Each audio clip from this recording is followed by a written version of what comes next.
Жашоодогу эң чоң трагедия бул өлүм эмес. Өлүмдөн да жаман нерсе бар.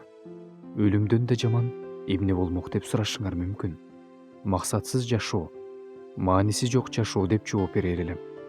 Эмне үчүн жашап жатканын билбей жашоо бул чоң трагедия. Жер бетиндеги адамдардын көбү эмнеге жашап жаткандарын билбейт. Көптөрүбүздүн көңүлүбүз калган. Күн сайын эртең менен ойгонуп, жумушка кетебиз. Ал жактан жан талашып катуу иштейбиз. Биз өзүбүз жек көргөн жумушка барабыз. Биз өзүбүзгө жакпаган адамдар үчүн иштейбиз. Кенедей айлык алабыз. Анан жумуштан кийин үйгө депрессияда кайтабыз. Дасторконго отуруп, тамактанып жатып да чыңалууну сезебиз. Уктаганы жатабыз, ал жакта да депрессия.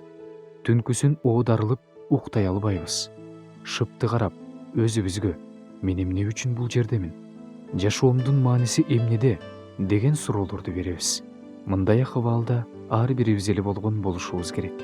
Анан эртеси эртең менен баары кайра кайталанат. Бирок жашоонун маңызы бар. Жер бетинде жашап жаткан ар бир секундабыз маанилүү. Бирок ал маанини, максатты табыш керек. Бизди жараткан бирөө бар. Жана ал ар бирибизди белгилүү бир максат үчүн жараткан. Ал Кудай. Кудайдын сиздин жашооңуз үчүн пландары бар. Ал сизге жакшылык гана каалайт. Аны издеңиз. Жашоонун маанисин андан издеңиз.